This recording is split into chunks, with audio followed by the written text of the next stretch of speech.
everyone, and welcome to the Collider Video Recap Show right here for Supergirl. We are talking Season 1, Episode 3, Fight and Flights. I think it's something like that. Anyways, I am your host, Kaori Takee, and joining me, I've got three phenomenal hosts. On my right... Hey guys, nice to see you. I'm Clarke Wolfe, happy to be here. And on my immediate left... Hey guys, it's great to be here. I'm Carli Garsow. And on my further left, we've got a very, very special guest. I'm not the other twin. It's Jon Schnepp. What's going on? Supergirl in the house. We're glad that you can join us today. Yeah, thanks for having me. And you guys, all week long, you can always send us questions and comments and those Twitter things that we are going to answer later on during the show at #ColliderSupergirl. That being said, we are going to give up some of our positives and some things that didn't really work for us at this episode. But overall, guys, what did you guys think of episode 3? I liked it. Yeah? I liked it. That was fun. Yeah, I thought it was not my favorite, but I mean, there's only 3 episodes to really choose from. So I liked it better than last week. I know last week our panel was a little divided in terms of like, you know, who liked it better than the pilot, and I liked this episode better than the one we saw. Yeah, I liked it. Had a lighthearted feel, so I like that out of all 3. yeah, I mean, for the first time, with this maybe going to my negatives, I did kind of get a little annoyed with her more than usual. She felt a little whinier than her former self. Yeah.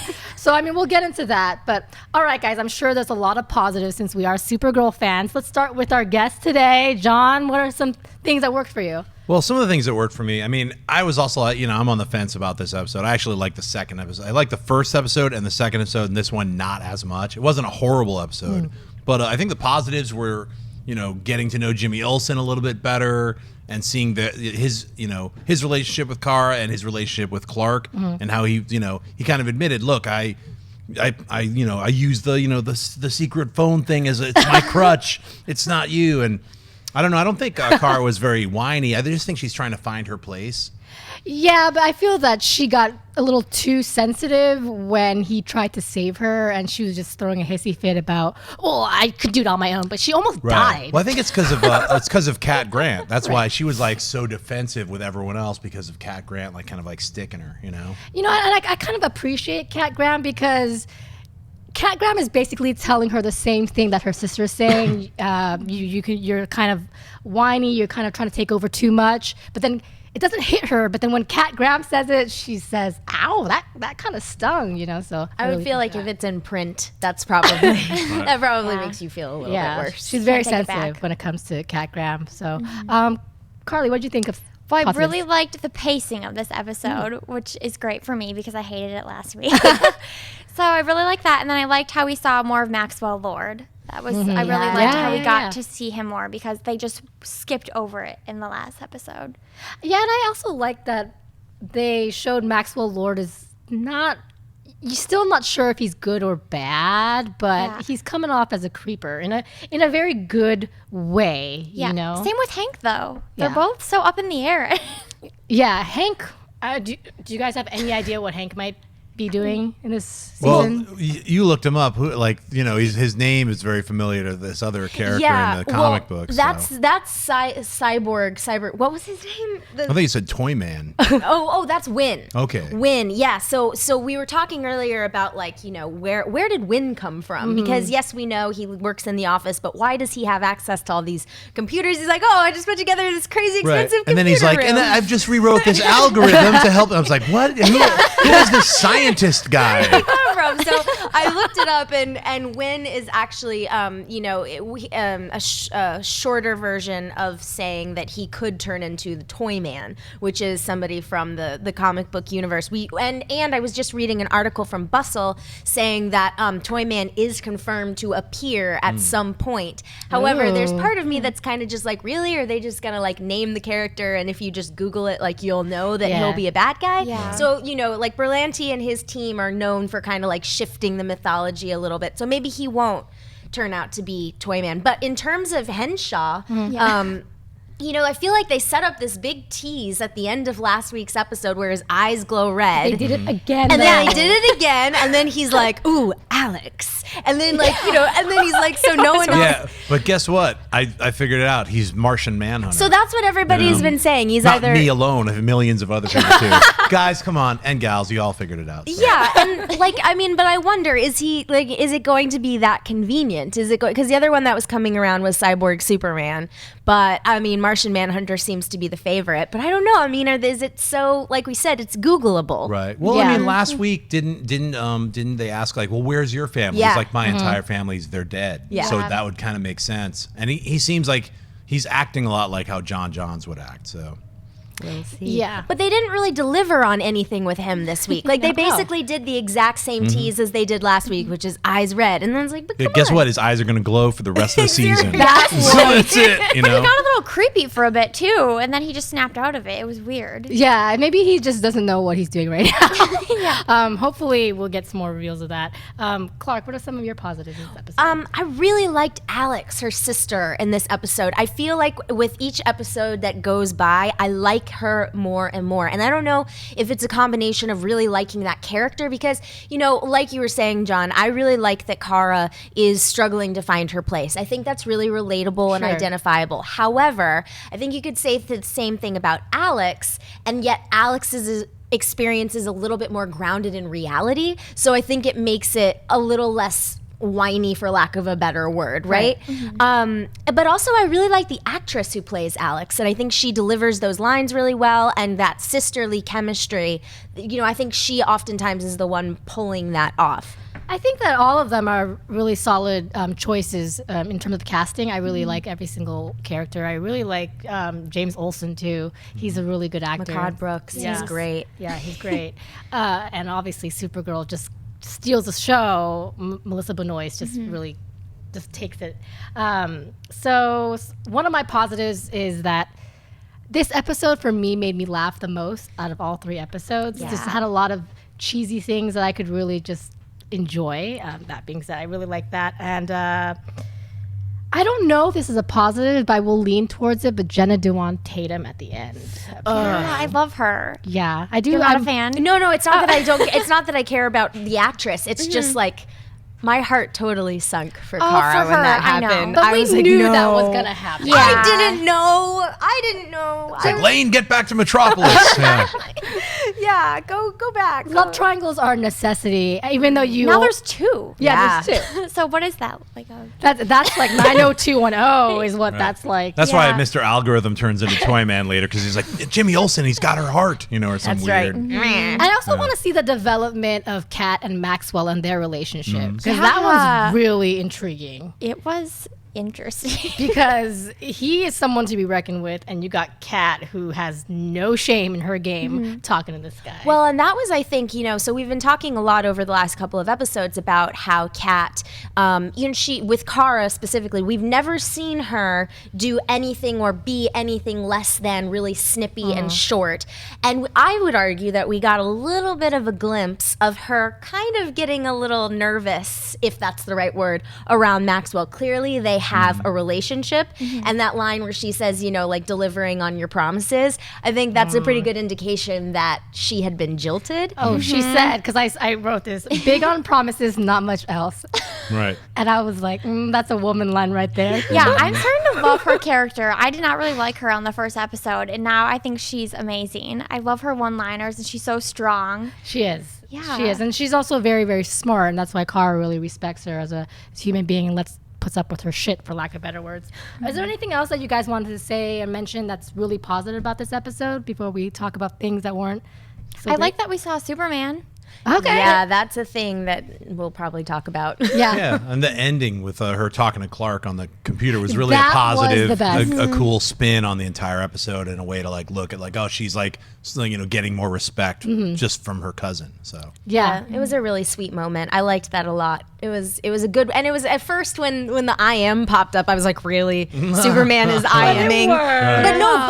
But the conversation was really cute and endearing, and I'm glad that they had it. It was this episode could have been called "Eat My Cousin's Dust" because it was all about like your cousin's with Superman, and then she's like being looked at as like the lesser of.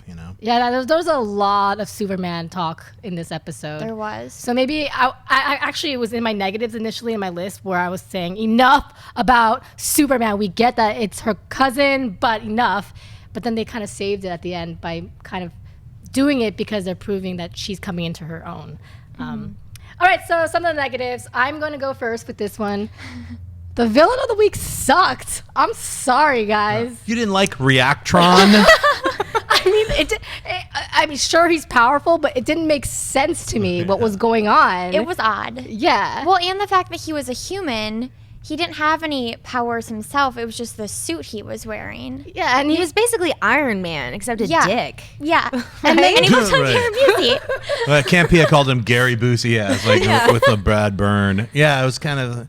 Yeah, he was just like a weird, bitter human dude. Yeah, his wife died. That sucks. But he's like sad. kind of floating around with like nuclear waste in his chest. And I don't know. he didn't have any, stability mentally. Where He's really unstable. You're Clark's best friend. Bye-bye. I'll be back. And Right. it just didn't work for me in terms of villain of the week. But Clarke, what were some of your negatives for this episode? So I wanted to mention that one of the things, so again, we understand that Kara is learning how to be a superhero, which I admire about this series, because I feel like in so many movies and TV, it's just like, oh, I'm a superhero now. Like it's all, the origin story and the training is all kind of, it happens overnight. And I like that we're seeing her struggle. However, when Kara was getting her ass kicked by Robotron or whatever. Reactron. Robotron. Mr. Robotron.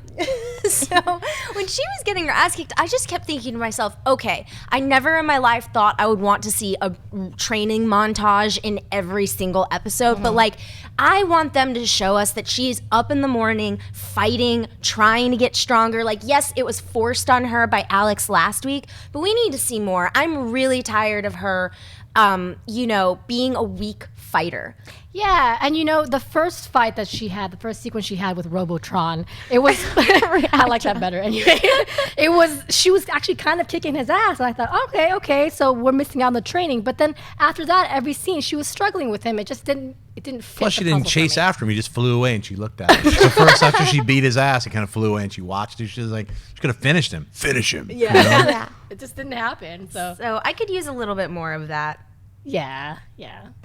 Schnepp, what about you? I thought that surprisingly the action sequences were pretty badly directed this episode. I thought the first episode and last week's with the bug dude, the Guillermo del Toro's friend creature thing, whatever that was. Helgramite. Yeah, what was it called? Helgramite. Pilgrimite, whatever it was. Yeah, it's From old country. Yeah, weird little insect guy or whatever. I need to eat DDT or whatever. I thought the action sequences in that were really cool, and it revealed Kara's Kara's mom's sister, and that fight sequence was cool. This just felt like really hard to even follow. Like Reactron was floating, and then they fall on the ground. A lot of up close stuff, and it really it was a lot of stuff that looked very much like they were on wires. So yeah, I think this episode's fight scenes were weak, and the villain was weak too. So of all the bad stuff in the episode, it really revolved around the villain. Yeah, I just wasn't buying it, but I keep saying that. Anyway, so Carli. I just had a big problem with the fact that no one recognized her. Like, I understand that she's a superhero and she's just Supergirl and she has that on, so no one's going to recognize her. But it's just, she was like right there next to the magazine cover. Yeah. It just bothered me. I think the only saving grace for that is the fact that Kat is so engulfed in herself and her publicity and her image that she has obviously not paying attention to her assistant. Yeah. Or the fact that her assistant is Supergirl. I thought in the beginning that she might be like, yeah, you Supergirl. But yeah, but that's Clarke. Do it with me. That really works when you take the glasses off. Whoa. Yeah. Where'd we go? And introducing totally different people. all right? of these new people. Oh my god. Well, we're back, guys. Yeah, we're back. Welcome back, guys. Don't be fooled. Yeah. So, do you guys have anything else you want to talk about this episode? Yeah, I also, similar to the fighting montage or wanting to see her train or wanting to see her get stronger, I also felt like, there was this line where Kara says, Supergirl isn't a consolation prize. And while I appreciate the sentiment behind a line like that, I really found myself in this episode saying, okay, writers, show us, please. I'm really growing tired of hearing the same, thing every week from her about like, I can stand on my own and all this stuff. It's like, and granted, I will say, towards the end of the episode, like she did use, her resources to defeat Robotron, but like, or whatever. But like I would like the writers to pick it up a little bit. Like, let's actually see Kara progress from episode to episode and not just tell us she did and then not show us. I totally see what you're saying. That's why in the beginning I was so frustrated with all this my cousin blue guy talk, and they saved at the end with their relationship. But hopefully they're gonna, after this moment, they're gonna start slowing down on always bringing Superman in the talks, because it's hard for us to separate them after a while if they keep doing that. Yeah. So I think it was smart that they brought in Superman in the third episode and like really kind of addressed not only that it's that they're cousins, they just put it all out in the open so that now that's something that doesn't have to be brought up again. Yeah. So I think it's kind of like good to get over with, especially while she's growing as Supergirl. They're introducing a lot of characters that are, at least in the comic books, are big heavy hitters. Like Maxwell Lord in the comic books is a pretty big character. So I don't want to ruin anything for I don't know what they're going to do with him in the series, but they're starting to set up a lot of stuff that you can see that they're setting it up, and they need to do that while Supergirl becomes, the Girl of Steel or whatever they're going to call her, like Superwoman. That'll never happen. But, it's like as she gets more comfortable in her role, Schnepp, do you predict that Maxwell Lord is going to be the big bad of the season? I don't think he's going to be the big bad, but he's going to facilitate, I think, a big bad. Also, we can't forget Astra. I know. That's what I was gonna say. Yeah. I didn't like how they didn't mention her, but it's kind of the same thing. They brought her in the last episode to kind of propel everything forward. So I feel like it was okay, but I would have liked to see her. At least a little bit, but we probably will next week. So I would assume, and I saw a question before we started rolling that is not on our list, but it was about, do we think Red Tornado is going to be the big bad? And no, I don't. I think Astra, just like if I had to predict, Astra is the big bad. We've met our big bad. Now, whether her disciples include, Kara's father or some,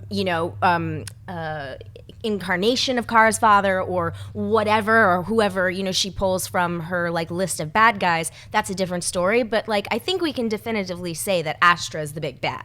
Yeah, I'm glad at least the third episode wasn't another creature that escaped from the prison. It's like, because that's going to be their go-to. They're like, wow, 300 villains all escaped. You're like, oh god, is that is that going to be like that Smallville thing? So it's nice to see them introducing other characters, introducing other villains from Superman's past. So I think that if they keep that interplay, it'll be a cool season. Yeah. Go ahead. I just really liked how they brought a character in, like a villain in, and then he was done at the end of the episode. I liked how that was just that's the episode. Well, yeah, I'm glad he's not continuing on. Yeah, me too. I'm really bummed. I want to see Reactron in the whole season. Yeah, right? Yeah. What's he going to get up to next week? I wanted to talk more like Gary Busey, like, oh, Superman, give me some raisins. Bricks, just Amazon Fire. Yeah, that's right. Stick. TV. Totally. Well, also, I wanted to mention something real fast in terms of our secret keeping, because James Olsen revealed to Win who Superman is. He casually is like, and Clark Kent, and he's like, whoa, what?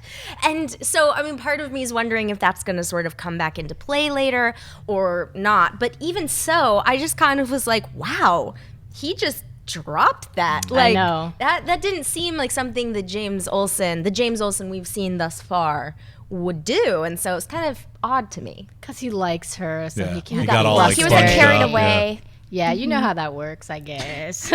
Totally. All right, guys. So we are going to answer a couple Twitter questions right now, and don't forget, you can always send us those questions and comments all week long at #ColliderSupergirl. All right, first question. From Derek Johnson, do you like Kara's own philosophy of including people versus being a loner like Kal? Schnepp? I love it. Yeah? I think that's a defining different characteristic from Supergirl Kara to Clark and Superman. Like it's kind of like how she said. Like I grew up. I was a lot older when I was on Krypton, so I learned to work with everybody. And Clark came here as a little baby, so he's always been kind of alone and dealing with his own being an alien by himself. And she's sort of like, I want to bring everyone together. I really like that difference. I think that's really a strong difference in their characters. Yeah, Carli? Yeah, I really like it. I like how she cares about people, and you can tell even in this episode when she didn't want to hurt him, she's like, I'm just going to try to talk to him like he lost someone. I really like how she's more humane in that way, I guess. So I like that about her character. Clarke? Yeah, definitely. I think, well, we saw it in this episode, you know, like in their I am conversation at the end, you know, even Clarke said, like, you beat Reactron. I couldn't do that. This was a job for Supergirl. And how did she beat him? It wasn't by beating him up. It was by listening to her sister and intel and working as a team. And James provided a little bit of a distraction. And then she used her head and melted the sculpture, which we won't get into the physics of all of that. The rubber lead glove hand thing? Yeah, we won't get into all of that because, you know, we'll be here all night. But the point is, you know, that's how she was able to defeat this villain that Clarke wasn't able to defeat. And so I do like it. I think that it clearly works for her and she's getting things done. And it also distinguishes her from her cousin. And I like it as well because it also shows that she's not the same person. She's not the same character, and she has different motivations, which she has a lot of friends and not just civilians, you know, and I really appreciate that. So yeah, I think it's a good thing for her. Okay, and plus it wouldn't really work if she was, no, I'm gonna be by myself. No, I'm gonna be alone. Right. We just wouldn't relate to her after a while. Okay, next question. William D. Netherly asks, was the Superman cameo a positive or negative for you this episode? Carli, let's start with you. I liked it because they didn't show his whole face or body or anything, but especially like seeing him and then seeing them talk at the end, it got us further into their relationship so we could see that they are family. And I like the whole family aspect. Like you were talking about the sisterly bond. Like it's good to see all her family because she does care about her family so much. So I like that he was in it. And like you said, now we can kind of veer away from that since he was already mentioned a lot in this episode.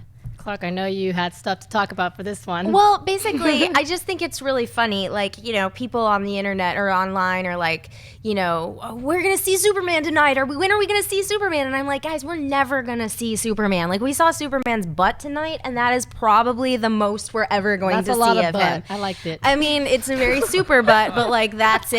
And That's right. so, the other thing, though, that I wanted to mention is that I will give the show a little bit of credit because when you launch a show like Supergirl, especially considering Superman has been so prevalent on television in different incarnations, in the comic books, in film, you know, Supergirl is always going to be in his shadow, just in terms of pop culture. And so I do like the idea of the fact that the show is using that as an allegory almost. Like they're embedding that in. Like, guys, we know you're looking for Superman, but this is a different show. The question is, are they pulling it off are they pulling that commentary off effectively? And, you know, I think we've all kind of said, like, they talk about Superman a lot. They do. And I think we've been seeing some of the comments saying that too. So, you know, hopefully they'll find that balance, and hopefully, like we were saying, you know, now that he's been there, he's saved the day, we can kind of move on. But something tells me we're still I mean, they're hear bringing in Jimmy Olsen, Yeah. they're bringing in Lois Lane's sister, so there's going to be all these characters that are from Metropolis. But I think it was a smart way to deal with the big shadow in the room, the Superman, and kind of deal with it. I think it felt like they've dealt with it in this episode, and I don't think we're going to see Superman or his super butt for the rest of the season. Darn, I you quit. know what I mean? It's like I honestly think they kind of dealt with it, and if anything, he might return. But I don't think that you need to see him. But do you think it was a positive experience to have him on this episode? Definitely, Yeah. I think it was necessary because you need to address that. You know, if they didn't address it now, you'd be like thinking about it in episode 7. You're like, well, how come Superman's not here? Jimmy Olsen's here. You know, so I think they really dealt with it in a good way. Yeah, I think so too. And I think it's as much as I wouldn't have minded seeing his front side as well. It was good that you just saw a little bit of him. I think they dealt with it in a good manner. That being said, I think like we're all saying and agreeing that it's pretty much, you know, the peak of seeing Superman, and after that it's really going to be her coming into her own. And so they did it well. So, okay, final question. Michael W-W. I still love the show, but I'm upset that Kara still isn't fighting better. And roundabout punches. So that was a comment. So what do you guys think of this comment, Schnepp? Well, you know, like I said, I thought the fighting sequences in this episode weren't as good or well directed as last episode. I don't know if it was the same director. I'll look into that. But, you know, I mean, when you're doing something on a TV scale. It's like, week by week, you're like, oh, we gotta, have to do this very fast. They don't have a lot of time. So hopefully like they're gonna save some of that like intense choreography for like episodes 7 and 8, and maybe there won't be as many battles in like 4, 5, and 6, or you know what I mean? I felt like Reactron, just like, I was tired of him when he first showed up. So I really was like, oh, he's going to be through the whole episode. So it felt a little, like unreactron or whatever. I was non-reacting to Reactron. But I love Supergirl's costume. I just want to give a shout out to Colleen Atwood, an amazing costume designer. Did she do that costume? She did, yeah. She's also the one who designed Nick Cage's costume for the documentary. Well, I know that because I saw your documentary on Showtime this weekend, Mr. Jon Schnepp. Kind of a silent plug there for my film, very nice Death of Superman documentary. Lives, What Happened. And me and Holly Payne worked on really hard. And it was great talking with Colleen Atwood. And when we finally saw her outfit, it's like it has these elements that she wanted to get in there, that kind of cape, the textures and everything. So I think it works really great. We talked about that in our first episode, like how much we like, how what it shows, what it doesn't, it's a great, I love the costume. It's a very Supergirl costume. Yeah, and I think they're doing a great job with like her taking off and her landing, and the floating scenes look really cool because that's like really hard to pull off. Like you have a character who's going to fly in every episode. I just remember The Greatest American Hero. Remember that dude was always like falling into garbage and stuff, and he could never